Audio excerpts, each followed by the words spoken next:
I guess it's one or the other. Are the TVs better or is the big screen better? I guess for you, the big... TVs are probably better if we had a full house, but I'm going to switch it up. I can try, just give me a sec.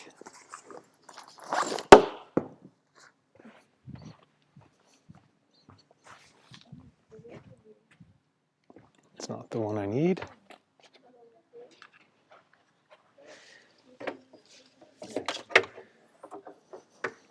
Actually, I wonder if it'll let me do two at once. I could daisy chain them, actually.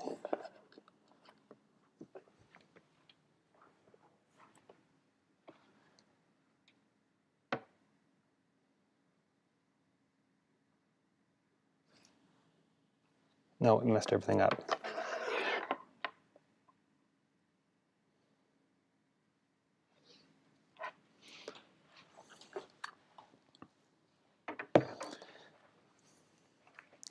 I think it'll be small TVs for today,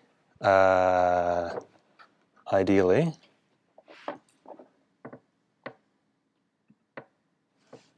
Back, small TVs. If that's not big enough, the PowerPoints are available online too, so you can bring them up and see them right in front of you if you want.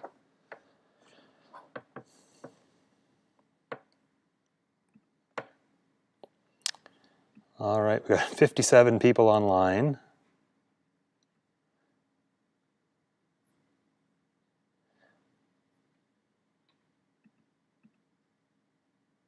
Although we had 3 2 minutes ago, so.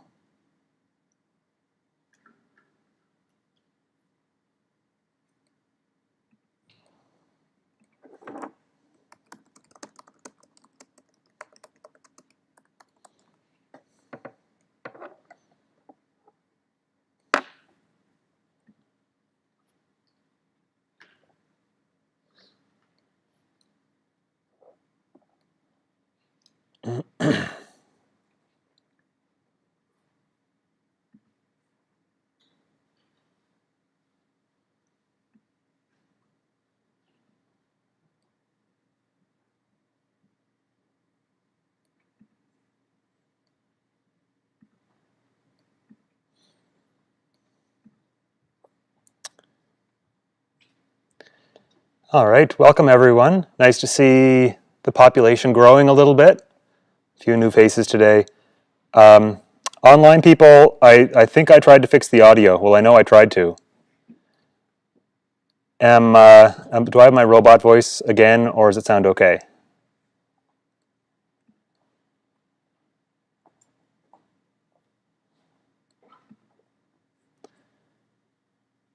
Sure, the chat people will let me know if this sounds bad. I have an idea if it doesn't work again this time.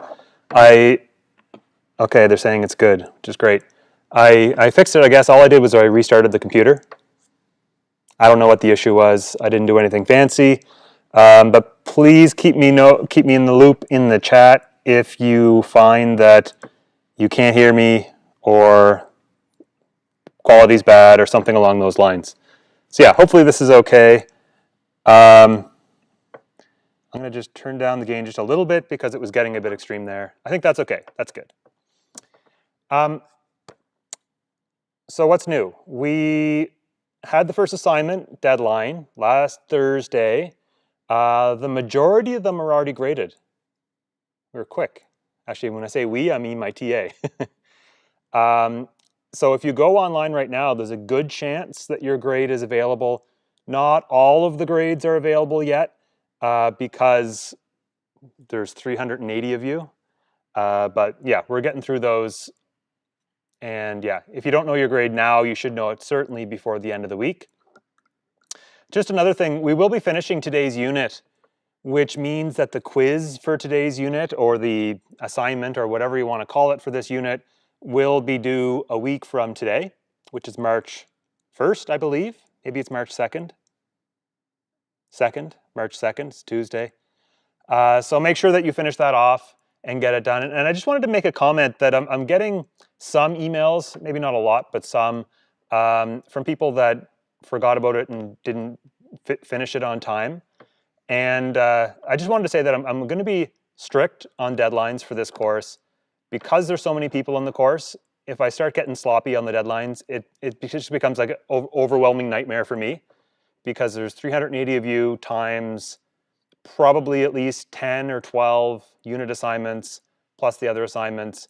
And then all I see in my email is emails from people in the class. So not that I don't love hearing from you, I absolutely do, but please get your stuff done on time, because I'm going to stick to those deadlines that I've posted. That said, what I do want to welcome is if you have any comments or questions about either the course material, or you see something interesting that you think might be related to the course or something along those lines. I love when I get those emails. Like, those are great. If that ever comes across your mind while you're doing whatever, please let me know. You can either drop me an email, you can send me a message through the Instagram account as well. I've been getting a few from there as well. So whichever you find easiest to use, just please let me know, and I like getting that kind of content. What else? Nothing else. We're doing great. We are going to start Unit 6 today, but before we do that, we have to finish the current unit that we're on, which is on air pollutants, and we finished most of them. You know, we did carbon monoxide, SO2, No2 gas, we did particulate matter, a few other things like that. We're going to finish the last couple and then move quickly on from that in this class. Great. And Jasmine says she's loaded. Hopefully she means she got her screen loaded and not...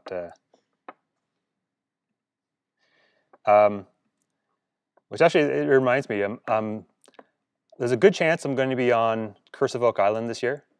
I think I told you guys that. I found there's a group on Reddit that people will like turn the show into a drinking game, and they just like go online and get drunk and then post comments. So I'm half curious and half not curious to follow that. There's thousands of people that do this, that watch the show and go on there, so should be fun. Okay, so what are we actually going to be dealing with then? We're talking about air pollutants. The next one we want to talk about are a group of compounds collectively known as volatile organic compounds. Now, volatile is one of these words in chemistry which has a different everyday meaning than it does in chemistry or in science generally. The word volatile, the way we would use that word in everyday language, like if you described your friend as being volatile, usually it means kind of like maybe unstable or reactive or quick to explode or something along those lines, which are all qualities you could imagine a chemical compound having. But that's not at all what we mean when we say a chemical is volatile. What volatile means in chemistry is that it can easily evaporate or easily become a gas, can change phase into the gas phase. And what does easily mean? Well, maybe a rule of thumb is if it evaporates more easily than water, we might call it volatile. If it's less easy than water, we might call it not very volatile. Water is maybe the cutoff there.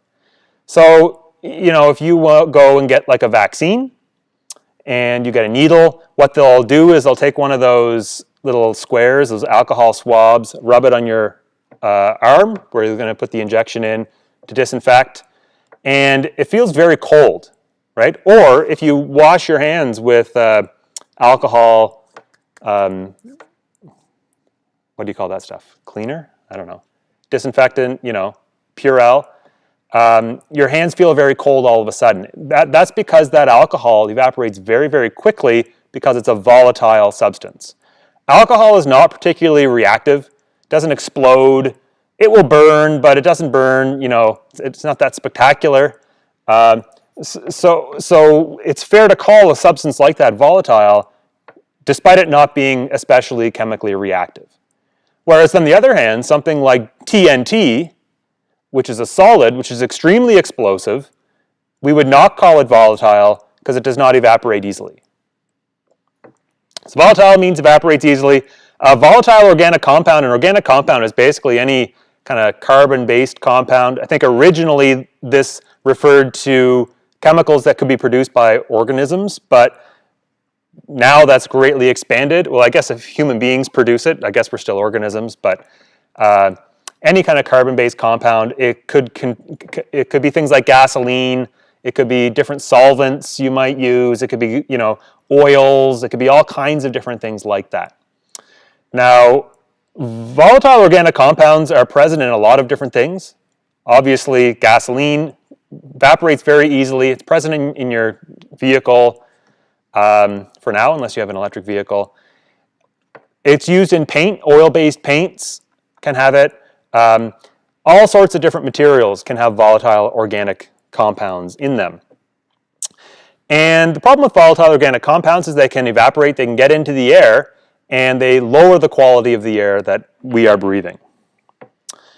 In terms of emissions of volatile organic compounds in kilograms per capita, Canada is pretty well one of the worst countries in the world.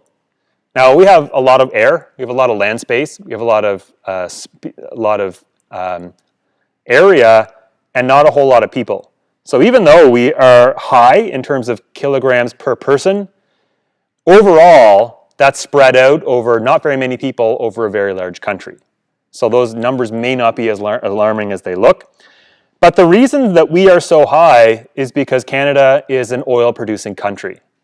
And oil and gas, there's this inevitable escape of volatile chemicals that we're pumping up from underground, or getting out of the oil sands that are going into the air. And that's why our numbers are quite high, not because of any sort of behavioral or everyday thing that we are doing as human beings.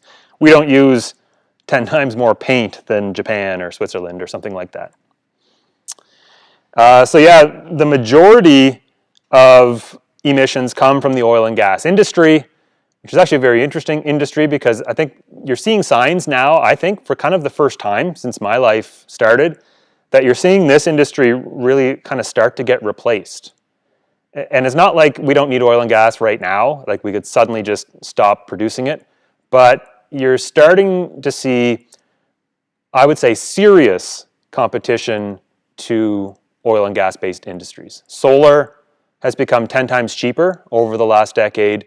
You're seeing electric cars really start, I would say, to replace oil and gas. You're seeing large auto manufacturers like GM state that they're not going to be producing gas cars anymore after 2035 or whatever the numbers that they say are. So you're starting to see this replacement of this industry happen.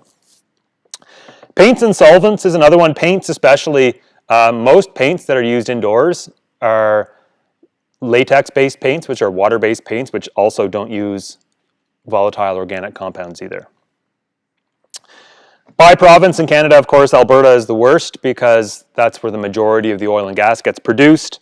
And then otherwise, it's basically by population. You can see Nova Scotia is kind of way down there. And one more, we are one of the cleanest air places in the world right now. So overall, with air pollution, what we are seeing is they're all kind of trending downwards in Canada. They have been over the last 10, 15, 20 years. And this is really the result of sort of two things. One is government regulations, government efforts to try to place additional restrictions on companies that release these things into the environment. And the second part of that would be technologies that are coming online that are allowing us to operate in a cleaner way. And hopefully what you'll see are these numbers come way down once you start to see oil and gas combustion engines replaced with electric engines. Now don't forget, you can take a car and take out the gas engine and put in an electric engine, and it runs on electricity now, so it's not producing any emissions, but that electricity you use to charge up your car still has to get produced somehow. So if you're just burning the gasoline somewhere else to make electricity, running that through a wire and putting that on your car, that may not get you any further ahead. You know, it might help in the sense that you're concentrating all the pollution in one place, so it makes it easier to address through scrubbers or carbon capture or something along those lines.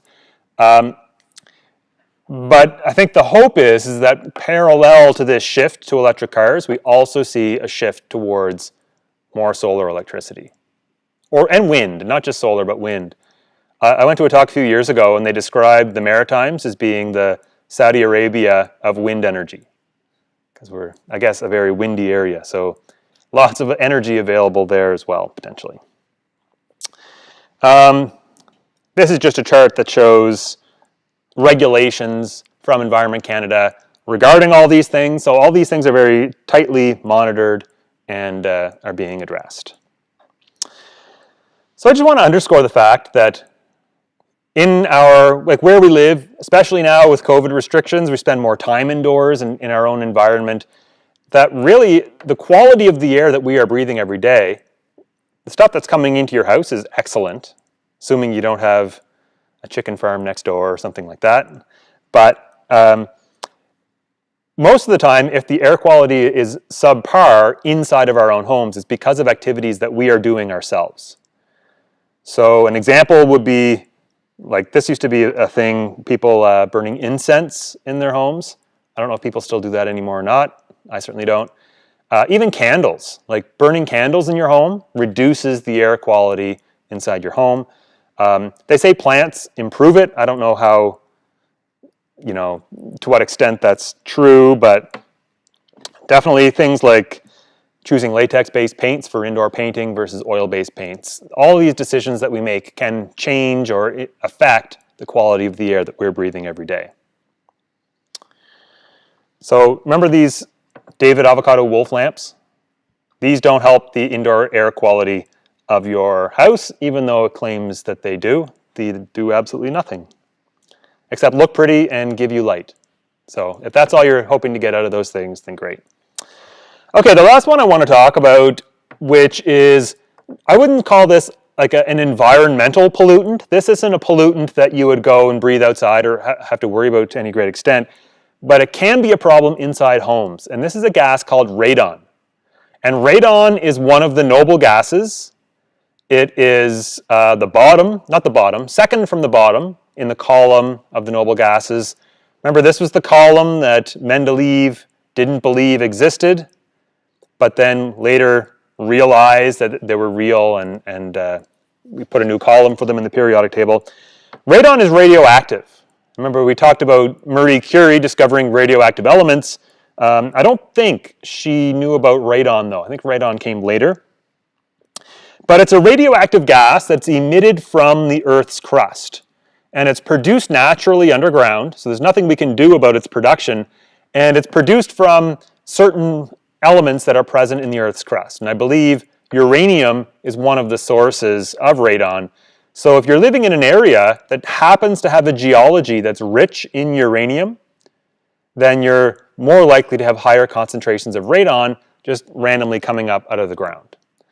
Now, where we live in the valley, this is potentially a problem in certain places, specifically in places like, I think on the South Mountain, there are higher levels of uranium and therefore higher levels of radon gas that are naturally coming up out of the soil.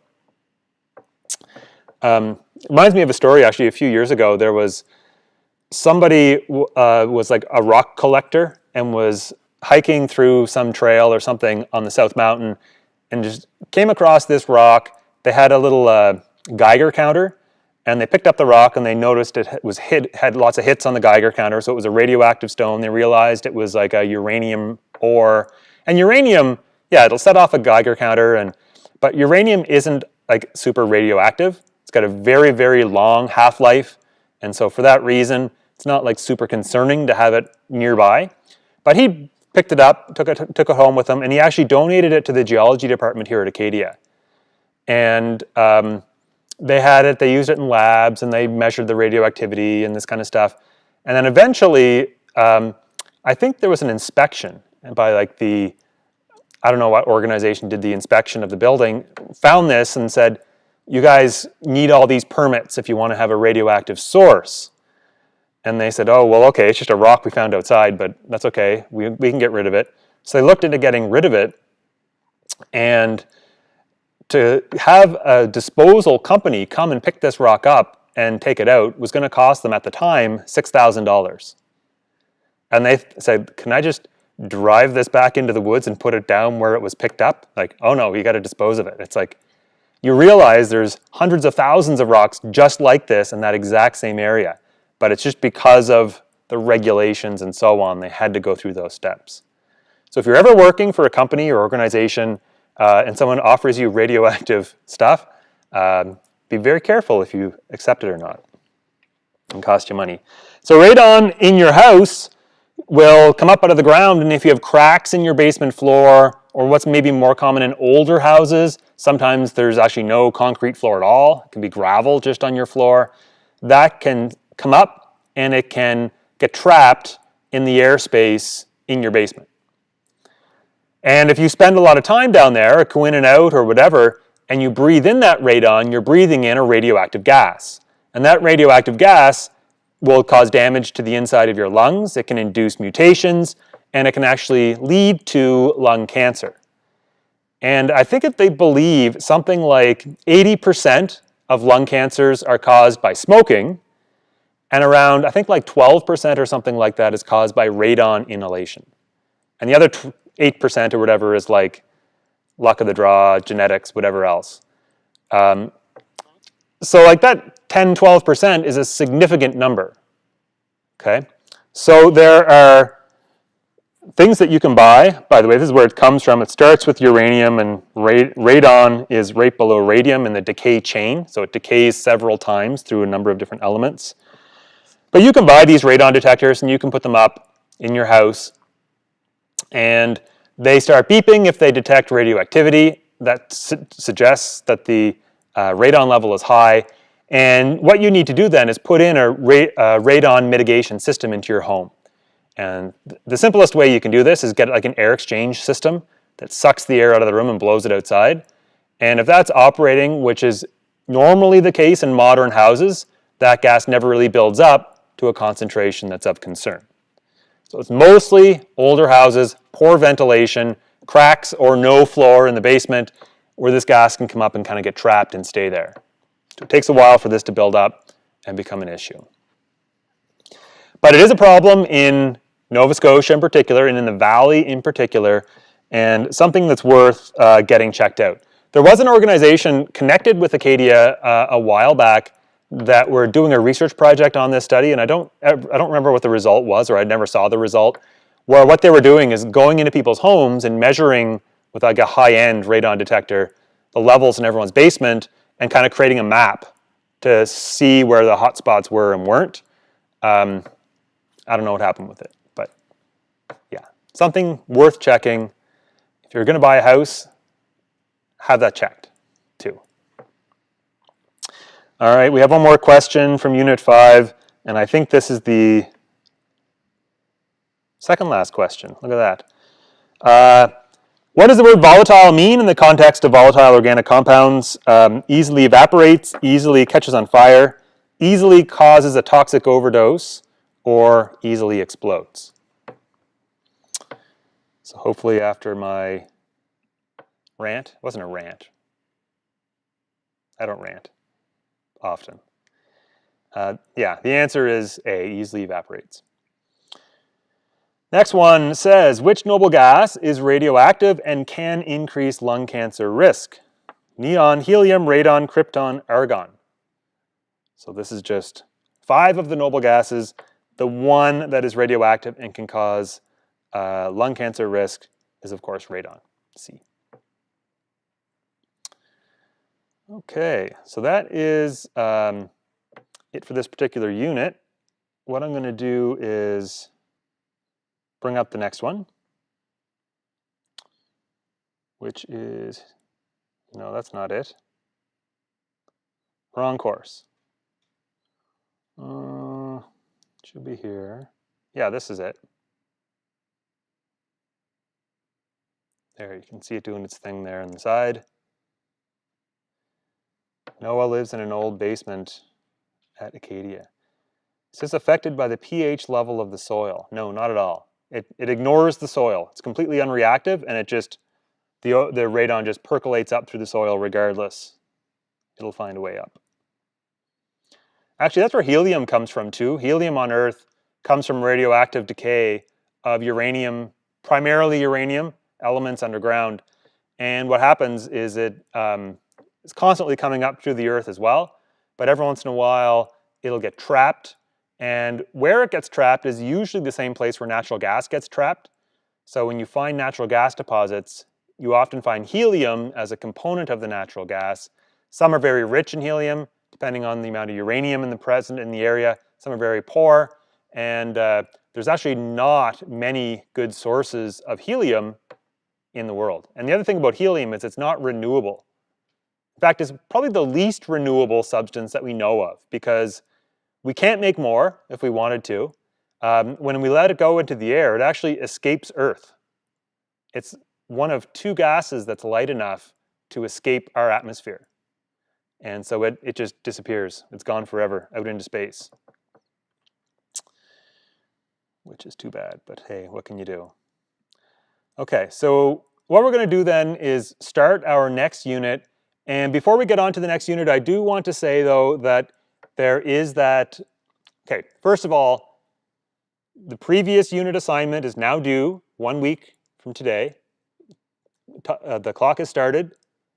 Hopefully you've got it done. Just hit submit, forget about it. The next one is now open, and this one will become due once we finish this next unit. Great, perfect. Our next unit is going to be on, it's still sort of in the realm of air pollution. We're going to be talking about ozone gas. We're going to be talking about a few other pollutants and how they interplay with each other. Ozone, I guess to begin with, is a gas. It's a substance. It's a form of oxygen. It's made of 3 oxygen atoms bonded together, and you can see a picture of it here where those 3 balls are 3 oxygen atoms, and there's a bit of an angle to the way they're bonded together. And we would say 1 molecule of ozone is just called O3. And we would call ozone an allotrope of oxygen. And what the word allotrope means is a distinct chemical form of a pure element. So oxygen comes in more than 1 allotrope. It can be O3, which is ozone, or it can be O2, which is the ordinary oxygen gas that's part of our air that we're breathing in all the time, that we need to live. Plants put it out, and so on. So many elements might have multiple different chemical forms that they can be found in, each of which we call allotropes. Great. Question 6.1. First question of the unit. What word describes different chemical forms of the same pure element, such as diamond and graphite, which are 2 different chemical forms of pure carbon? Carbon, of course, is a pure element. So arranged in one particular way, those atoms make diamonds. Another way, they make graphite. And there's a lot of other allotropes of carbon as well. We call them fullerenes. It's the class, of which there's many different variations. Allotropes, isomers, homologs, or elements? Allotropes is the answer, A. Good? Great. So ozone is actually found in the air that we, like in our atmosphere, in 2 different places. And in one place, it's doing a very good thing for us. It's very beneficial. And the other one is very negative. And those 2 areas are, first of all, the troposphere. In fact, not just the troposphere, but the part of the troposphere closest to the surface of the Earth. That is the air that we breathe, because we're standing on the surface of the Earth. That is the air that we should be most concerned with its quality, right? Because that will have direct, immediate effects on our health if that air has problems. And if it contains ozone, that is a problem, because ozone is a very reactive, very strong oxidizing agent. It'll destroy all sorts of different things that it comes into contact with. Oxygen is already a good oxidizer, like O2. Like if you put clean iron metal out, it'll react with oxygen in the air and rust. If you react it with ozone, it's like the same reaction, but it's like way more vigorous. And it'll also do similar kinds of reactions to the tissues inside your lungs. If you breathe this in, it can cause you lung damage. All right, so we don't want it in the troposphere. We don't want it in the air that we are breathing. But what we find is that if you go vertically up through the air column, up in altitude, outside the troposphere and into the stratosphere, what we find is that just on the when we start to enter the stratosphere, the concentration of ozone starts to rise dramatically. And we have this layer that you can see there between those kind of green bars, where we have a peak concentration of ozone, and we call it the ozone layer. Now, when we call it the ozone layer, it doesn't mean like there's air and then there's ozone and then there's more air on top of that. It's not that at all. It's not a distinct layer. It's just sort of a region where there's a higher than normal concentration of ozone. Kind of like you think of it like a cloud of ozone, except it doesn't look like clouds. It's not white. It looks just like normal gas. We can't see it, but we know it's there. Great. So up there, the ozone is actually doing a very important job for us that we'll talk about. So ozone is very damaging, as I said, to biological tissues. We take advantage of this if you take bottled water and you buy a bottle of water and read the ingredients. Often it'll just say, like you can see here, the ingredients are demineralized treated water and ozone. And ozone is bubbled through water for the purpose of killing bacteria, killing microorganisms, killing algae, killing anything that could be alive in that water, because when you drink water, you don't want anything growing in it, right? And so what they do is they take the bottle, they fill it with water, and then they bubble ozone in, and the ozone dissolves inside, and then they put the cap on and seal it. So the ozone, once it's in there, it sterilizes the inside of the bottle, but ozone itself has a short half-life. It decomposes all on its own, just a normal oxygen gas, O2. So by the time this bottle hits the store shelf, that ozone is gone. It's just O2 that's in the bottle now. O2 is everywhere in our air, so it's nothing to be concerned about. But since it was in the bottle when it was sealed, we can be certain that inside that bottle there's no microorganisms thriving that'll make you sick when you drink the water. So it's a very handy way of sterilizing products like water that are going to be bottled and then shipped. So as long as the seal stays good, that water will stay good as well. There's a lot of pseudoscience out there about ozone as well, which we talked, I don't know if I talked about this particular example, but this is a guy claiming ozonated olive oil as a natural remedy. And the idea is you can buy these machines which generate ozone, and ozone actually has a very distinct smell. It kind of smells like, if you've ever been in like a small room with like a printer or a photocopier that's been running a lot, there's kind of a smell. It's like an ozone smell. It's distinct once you've smelled it, and once you know what it is, you'll recognize it. It's a very clean kind of smell, almost like a chlorine smell from the pool, but not quite that. Anyway, you can buy these machines to generate ozone, and what they're doing here is bubbling it through olive oil.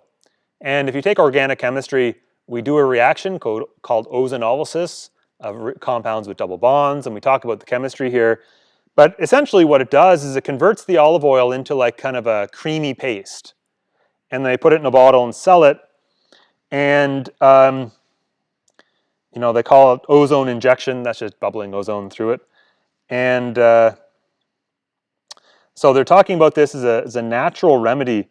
By definition, it's not a natural remedy because it was made, you know, in an artificial process by human beings, right? Like any lab-based chemical modification of a compound makes that no longer a natural thing. We shouldn't care whether it's natural or not, though, as we know. However, it is false advertising to call this a natural material. It's made from olive oil, which is natural, but everything we make probably at some point was natural.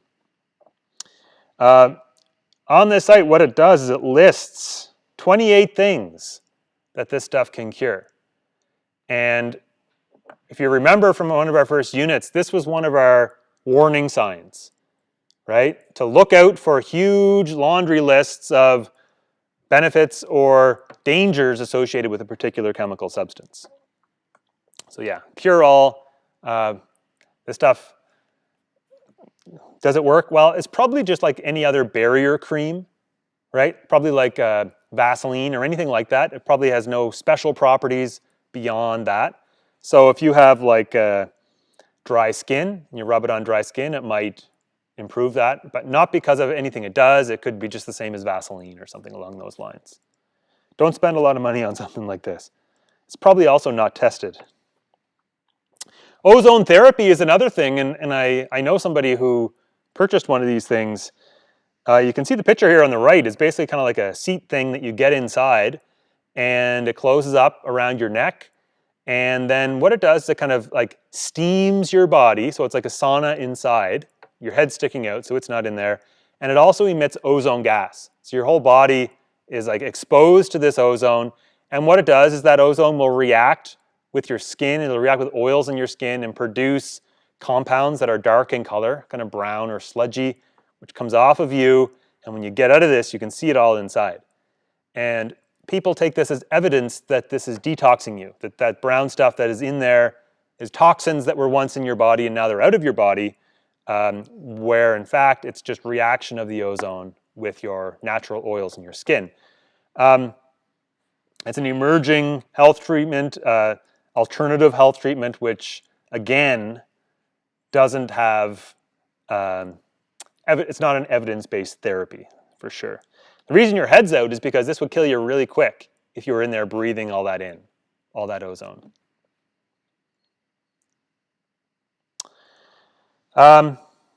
There's a condition you can get if you do end up breathing in too much ozone. And this used to be a big problem for, it's funny, it's a profession which is, to my understanding at least, not really a profession anymore, which is projectionists. So projectionists would be somebody who would sit in the booth in a movie theater and operate the camera, not the camera, I guess, projector. And those lamps that they used to use used to generate a lot of ozone gas. So if you're in a tight, cramped space for hours, when one of these is operating, which would be very common for a projectionist, they develop lung damage over time, and the disorder has been called projectionist lung as a result. And it's a result of ozone oxidizing the inside of your lungs gradually over time and causing that particular damage. And when I say this isn't really a profession anymore, I mean, I shouldn't say that. What I really mean by that is that technology has changed dramatically. There's different light sources, different lamps. Most of this is now automated. Usually there's nobody sitting in there operating the machine. When movies first came out, actually, it was very manual. What people had to do was like grab a crank and like turn manually the reels. And it became a very big skill to turn it at the exact right pace as the strobe light was going, so you'd see a smooth picture on the screen. So you didn't go too fast or didn't go too slow. You had to go like consistently all the way around. Yeah, much better now. Although I guess nobody can go to movie theaters now, but hypothetically, it's better now. All right, so this tropospheric ozone that we are worried about breathing in because it could cause us projectionist lung or whatever else. And when I say that, really the risk isn't for us as if you have healthy lungs of developing these problems. It's more if you have respiratory conditions, this can exacerbate it, make your life a lot more difficult. So an example might be something like COPD or any other respiratory disease which makes you have a difficult time breathing anyway. So what we know about this ground level ozone, which is sometimes called this tropospheric ozone, this ozone that's close to the ground that we could breathe in, is that it's very light dependent. So this is the levels in one single day in the state of California. And you can see 6 a.m., everything is green, green's good, low concentrations of ozone present in the air. By 10 a.m., you're starting to see little pockets in the north part develop. By noon, there's more. By 4 p.m., there's some quite high levels of ground level ozone in various parts of the state. And then at 10 p.m., it's all gone. So what happens here is at 6 a.m., sun comes up, the sunlight is producing this ground level ozone, and as the day proceeds forward, and they can get a lot of sun in California, believe me, this level of ozone just keeps growing and growing and growing. potentially to dangerous levels, different parts of the state. And then once the sun goes down again, after 4 p.m., then it all just disappears. And that's just like what I told you about when you put the ozone in the bottle. It just disappears. After you screw the cap on tight, it will go away on its own. This is true as well with the ozone in the air. It's being produced every day by the sun, and then it disappears all on its own overnight, turns back into regular oxygen. And that's because ozone is a very reactive molecule. I think we talked about maybe why it was reactive before.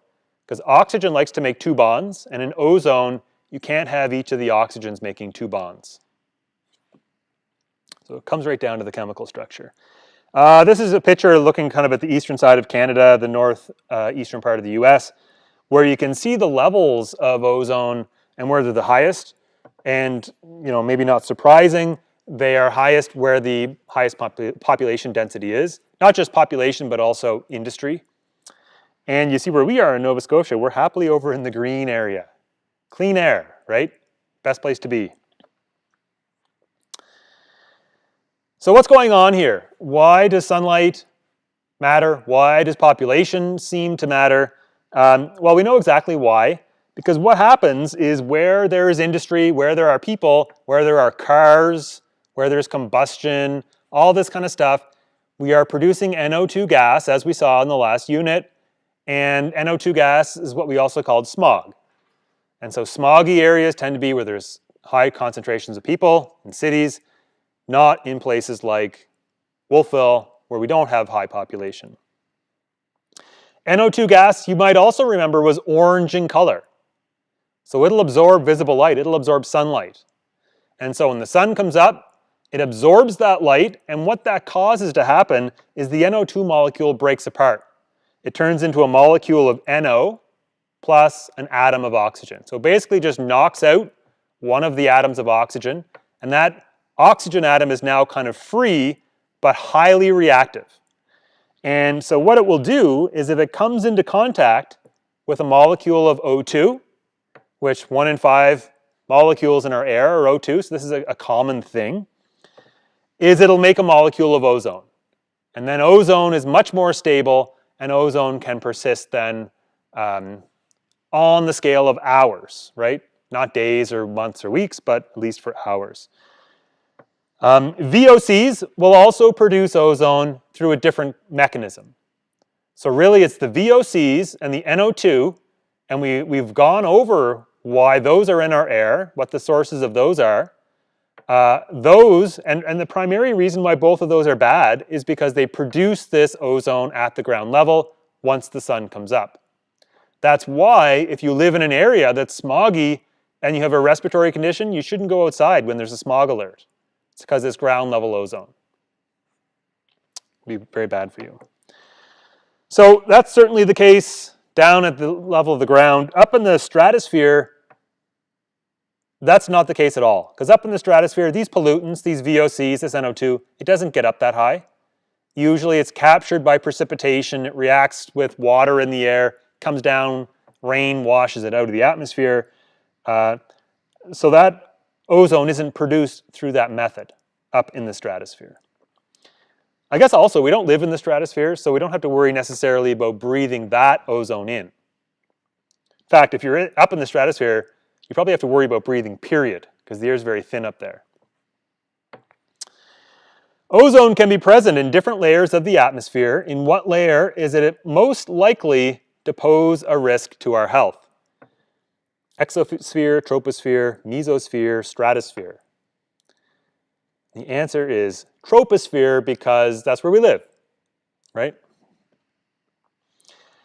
In what atmospheric layer can the ozone layer be found? Stratosphere, troposphere, mesosphere, exosphere. The answer to this one is stratosphere. So this ozone layer, that's up in the stratosphere, far away from where we live. So we don't have to worry about breathing it. All right, so we're going to take just a bit of a turn here. We're going to talk a little bit about light and how light can interact with matter, because this is really going to help us understand why we need ozone up in the stratosphere, what the ozone layer is doing for us, how it's providing us protection up there, and that's a very good thing for us. So, very first things first, when we talk about light that comes from the sun or comes from lights in here or whatever, we can envision light as being like a wave, and I have pictures of wavelengths here. Waves, like a particular wave propagating through space will have a characteristic wavelength, which is the distance between peaks or minima, if you want. We can also describe light in terms of its frequency, which is how many of those waves will pass by a fixed point per unit of time. So how many waves per second might pass a particular point. And what we find is that a wave will have higher energy the shorter the wavelength is. The shorter the wavelength, the higher the frequency, and therefore the higher the energy as well. So we're going to be using this idea of light as a wave quite a bit going forward.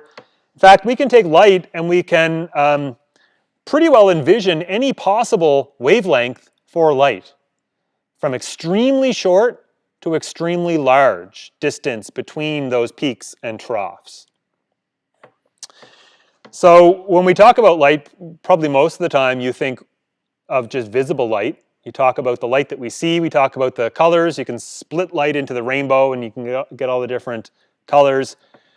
Each of those colors represents a different wavelength of light or a different frequency of light. But there are many, many other wavelengths and frequencies of light outside of that our eyes are unable to detect.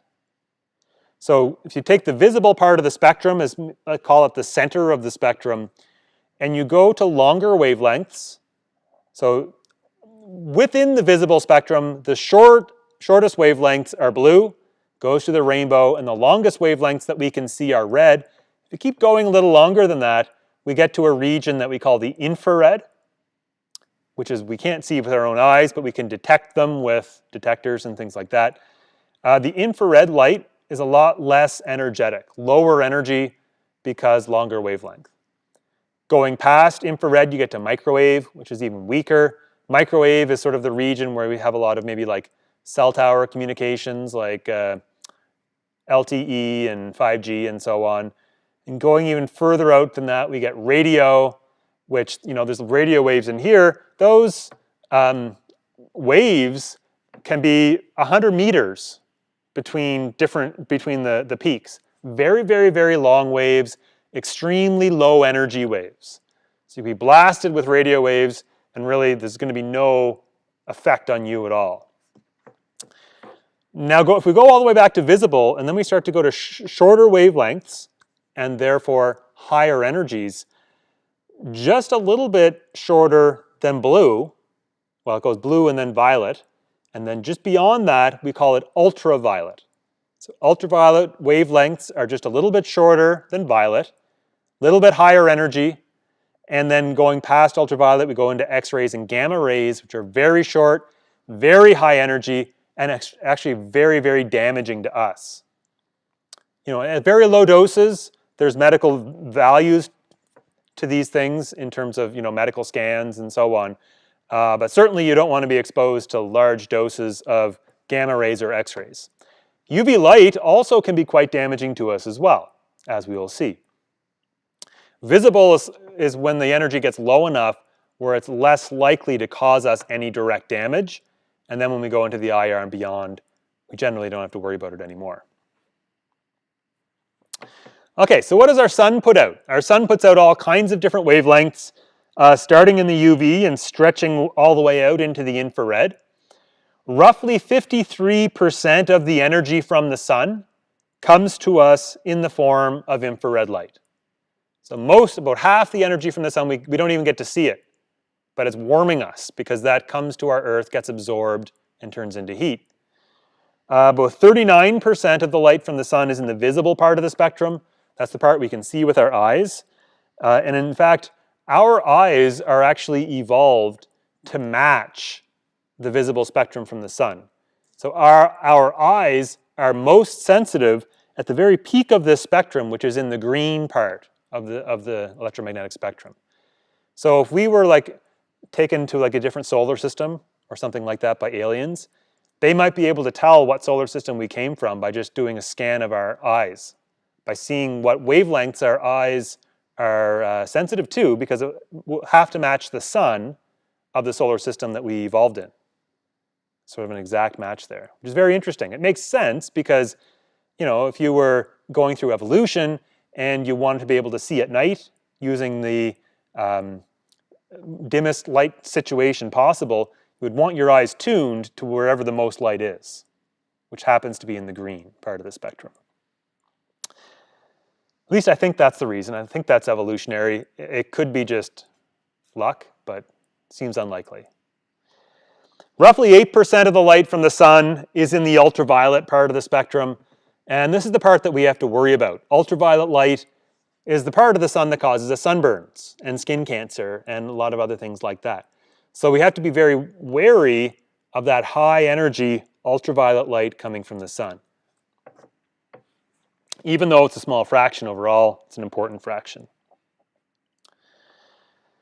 So ultraviolet light, we can't actually see ourselves with our own eyes, but this is just a nice image of a bunch of minerals that can absorb ultraviolet light and then emit visible light.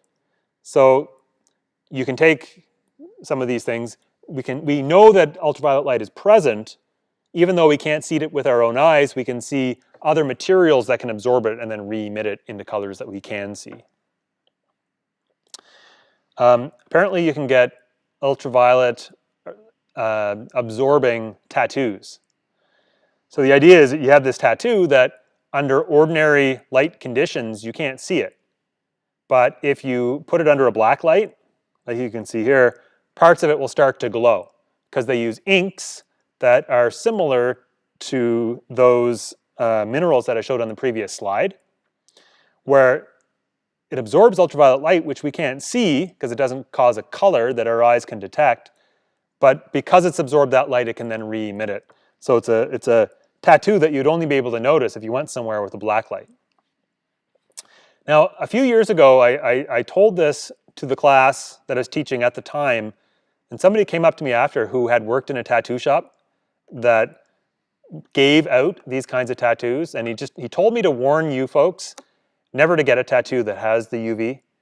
And the problem is that this UV dye that you use over time goes kind of orangey yellow.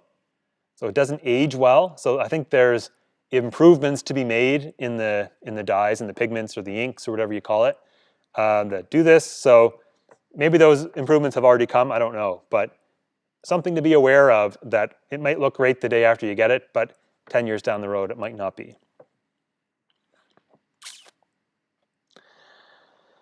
All right, so the UVA part of the spectrum, which we can absorb, is further broken up into a number of different regions. In fact, it's broken up into 4 different parts.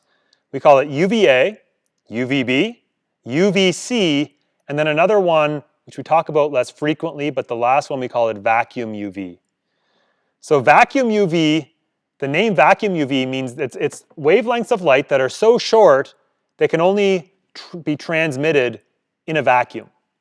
That if there's air will absorb that light and the light won't travel any distance. It just gets absorbed by air and then that's the end of it. It gets converted to heat or something like that. So we don't have to worry about being exposed to vacuum UV on Earth because we live in an atmosphere of air. Air doesn't allow that to be transmitted, which is great. UVA, UVB, and UVC, however, all can transmit through air, and all can potentially reach our skin, be absorbed by our skin, and cause damage to our skin.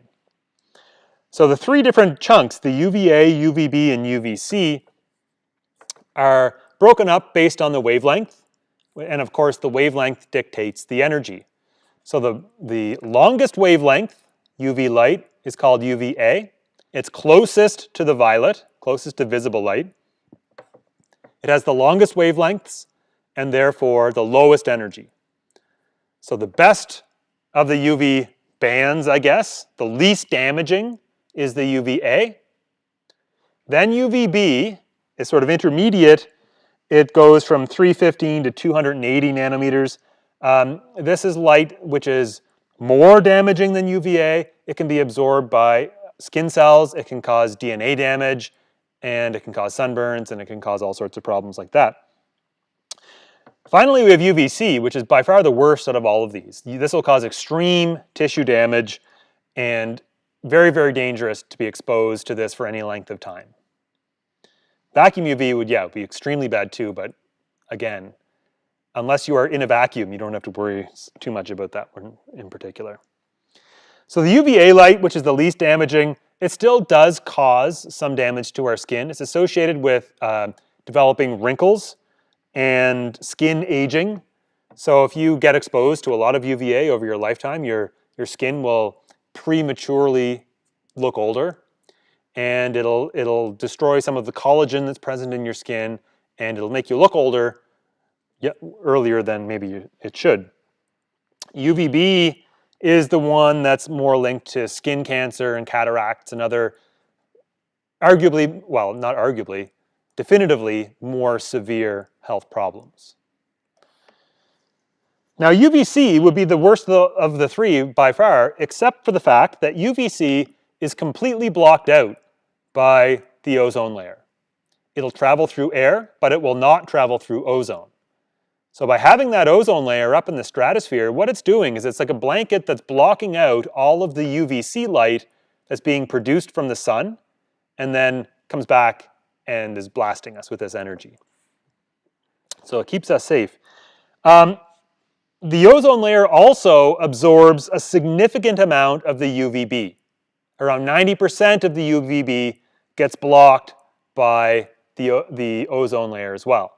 So really what the ozone layer allows us to do is walk outside in our world and not be instantly like scorched by the sun. Which is pretty amazing that that just sort of developed naturally on this earth, because life would be very, very difficult if we had to contend with UVB and UVC all the time, these very damaging rays coming from the sun.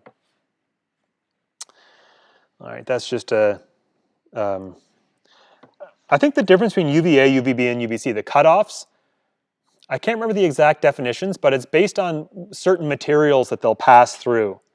Like I think UVC will be blocked by glass, but UVA and UVB will be transmitted through glass. I think that's maybe like one of the cutoffs.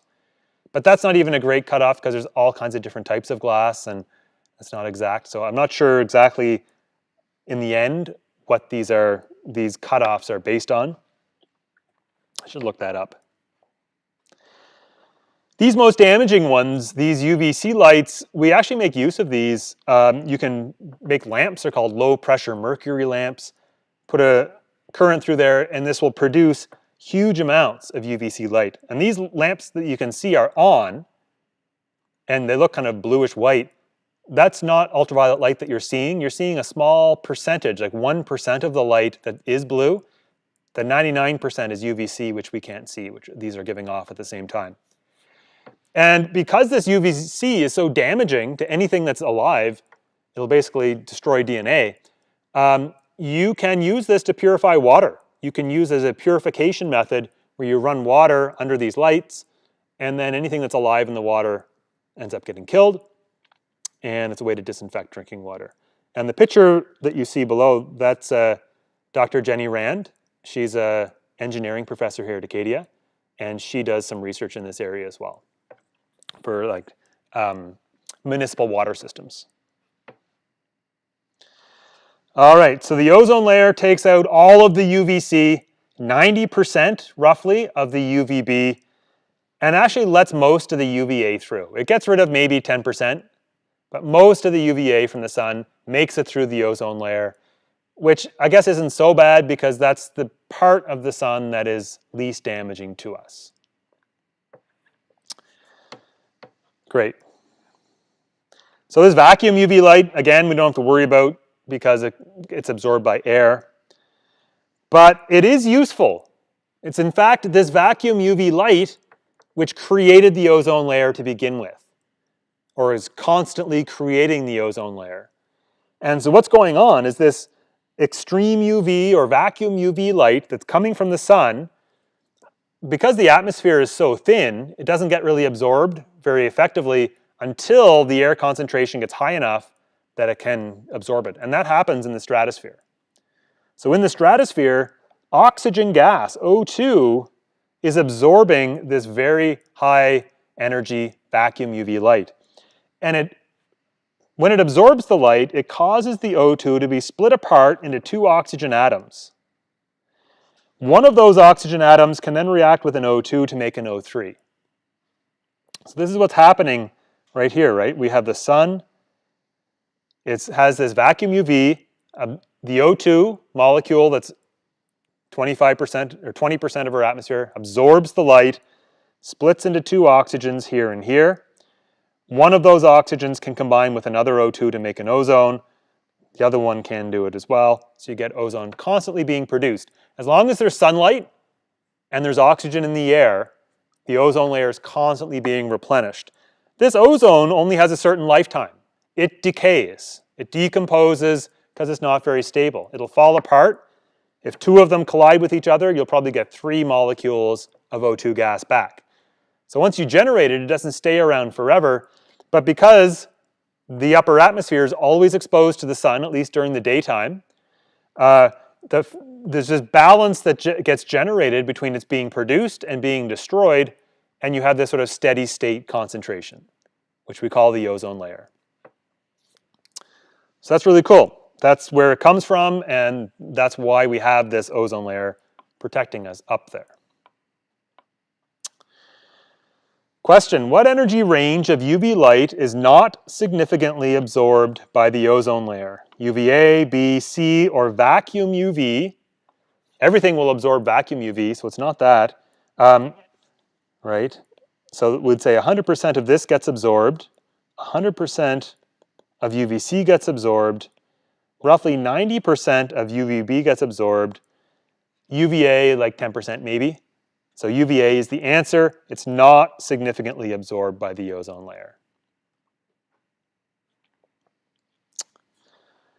Great, so why do we worry about UV? What can UV do to us? Well, we talked quite a while ago about, look at this, GMO answers. I didn't mean to use this source, but anyway. We do have this classification system, the IARC, and we talked about the different levels of hazards in terms of their ability to cause cancer.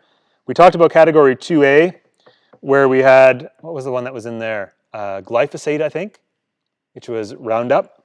It was a probable carcinogen, not meaning it probably causes us cancer under ordinary conditions of exposure, but that there are conditions of exposure which probably would cause your risk to increase. I know that's kind of wordsmithing a little bit, but it's in the same class as, you know, working a night shift or working as a hairdresser. Glyphosate's right there, you see. The fact that it's in that category doesn't mean it's risky. It just means that there are conditions of its use that could increase your risk of developing certain kinds of cancer. Way over here in category 1, we have sunlight. We have outdoor air pollution. Look at all these things that we're talking about. We also talked about tobacco, didn't we? PM 2.5. We didn't talk about wood dust or alcoholic beverages, but they are also known to definitively cause cancer. Or I shouldn't say cause cancer, I don't like that term. Increase your risk of developing cancer. This is a review from the British Medical Journal, Indoor Tanning and Non-Melanoma Skin Cancer, Systematic Review. It says, indoor tanning is associated with a significantly increased risk of basal and squamous cell cancer. So being exposed to the sunlight, either outdoors or artificially indoors, will cause damage to your skin cells and definitely increase your risk of developing skin cancer. This is very well known, very well understood, and probably something everyone here has heard before. There's not a whole lot of question around this particular fact. Maybe to go a little bit further, this was a survey that was done about people's habits around tanning in Nova Scotia. They found 11% of Atlantic Canadian adults used artificial tanning equipment, such as tanning beds. Women were more likely to choose it than men. And the method is most prevalent among younger adults and declines with age. So that means 23% of people in the 16 to 24-year-old age bracket, which is probably most of the class. 15% when you went from 25 to 44, and only 7% of 45 and above. So it's definitely the target audience for this class is the biggest risk group for getting too much of this UV light. Health Promotion Coordinator for the Nova Scotia Division of the Canadian Cancer Society says these survey findings are significant concern. Overexposure to harmful ultraviolet radiation from sunlight and tanning equipment puts people at increased risk for skin cancer now, as well as in the future. So, yeah, tanning is definitely a risky activity. If you look at skin cancer rates in the USA, and they're not too different in Canada either, what you see is a significant climbing or increase in skin cancer prevalence in terms of rate per 100,000 people since the early 1970s, where it's gone from around 7.5 up to about 3 times that number by early 2000s, which is pretty significant. That's like a tripling of the prevalence of this. A couple of interesting things to note. The red line is for white males, whereas the blue line is for white females. So despite the fact that women seem to be choosing artificial tanning beds more than men, it's more likely that men are developing skin cancer as a result.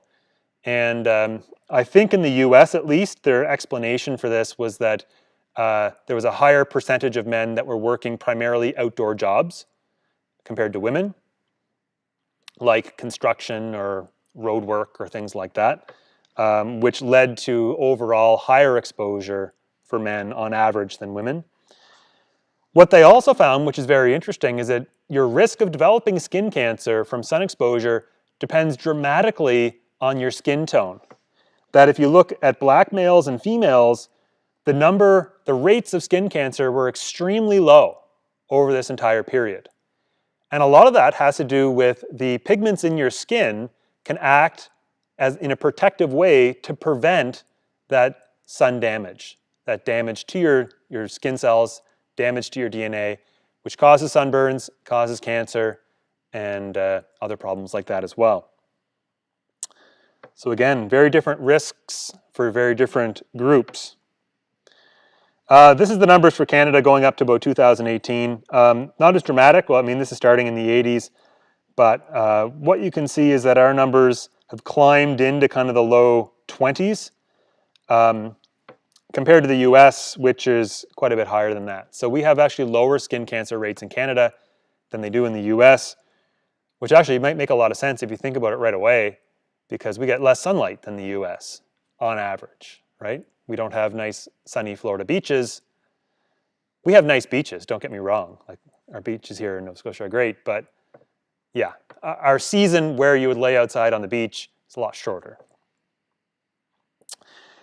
Now, this increase in rates that I showed you over here, it looks very dramatic, but I do want to point out one thing, that the single biggest risk factor for developing cancer, I believe of any kind, maybe not any kind, but most kinds of cancer, is your age. That as you get older, you have a higher and higher and higher risk of developing cancer. So if you're 80, you have a much higher risk of developing most types of cancer than if you're 20. And that comes as the result of probably a weakened, maybe immune response, probably also a lifetime of exposure. And so part of the reason why we've seen such increased rates of skin cancer since the early 1970s is life expectancy is just a lot higher. And a lot of improvements in medicine in many areas which are causing people to live longer. And if people live longer, they have a higher chance of getting cancer, right? Your probability of dying of something is 100%. Everyone's going to die. So if you cure something, like if you could cure cancer outright, that would immediately drive up the death rates for things like heart attack or whatever else, because everyone's got to die somehow. If you solve one method of, or one cause, it's going to cause the others to increase. So that's part of the reason why skin cancer rates have risen since the 70s, is people just are living longer, they're getting older, they're more likely to survive to the age where they'll develop this naturally anyway.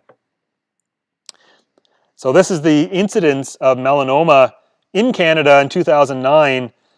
So for males, you see it peaks right around 80, 85, where if you look even at someone like age 60, the incident rates are way, way lower, like 3 times less. And if you're down here in your early 20s, your rates are super low. And again, this is partly because it's a lifetime of risk. It's a cumulative risk that you develop over a lifetime. If you look around the world and you look at skin cancer rates, this is just shading countries based on the prevalence of skin cancer. You can see that the Canada is a shade lighter than the US. Our skin cancer rates are slightly lower. And it's quite interesting. There's certain countries where the rates seem very high. Like New Zealand is kind of sky high. And so is Australia. Where a lot of countries, like especially the ones through here, which get a lot of sun, you know, they're probably right close to the equator, you know, up around here too, and in Mexico, Central America, skin cancer rates are actually quite low there, despite them getting way more sun than we would ever get here in Canada. And a lot of that has to do with the average skin tone of people that are living in those areas. That if your average skin tone is darker, then you're much more likely to have low rates of skin cancer. So the countries with the highest rates of skin cancer, like Australia and New Zealand, are typically places where there's an average light-colored population and high average sunlight being in that particular area for where you're at. So I think that's the case. I don't know what's going on in like little individual countries like that. I can't explain everything on this map, but a couple of things are quite interesting. But just remember this New Zealand, because we're going to come back to New Zealand a little bit too later on.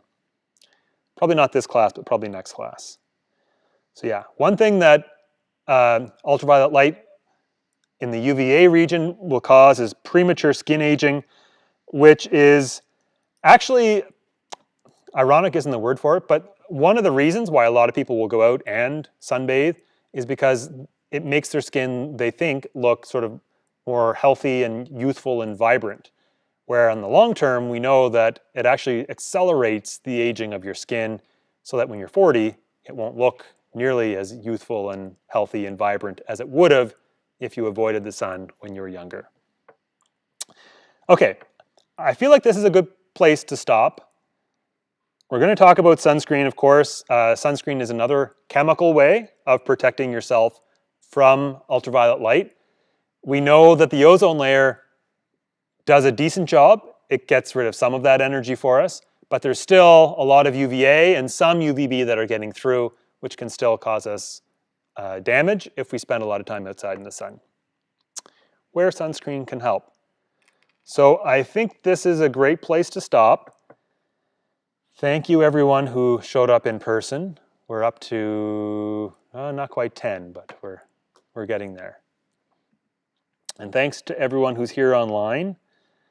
And we'll see everybody on Thursday. Great.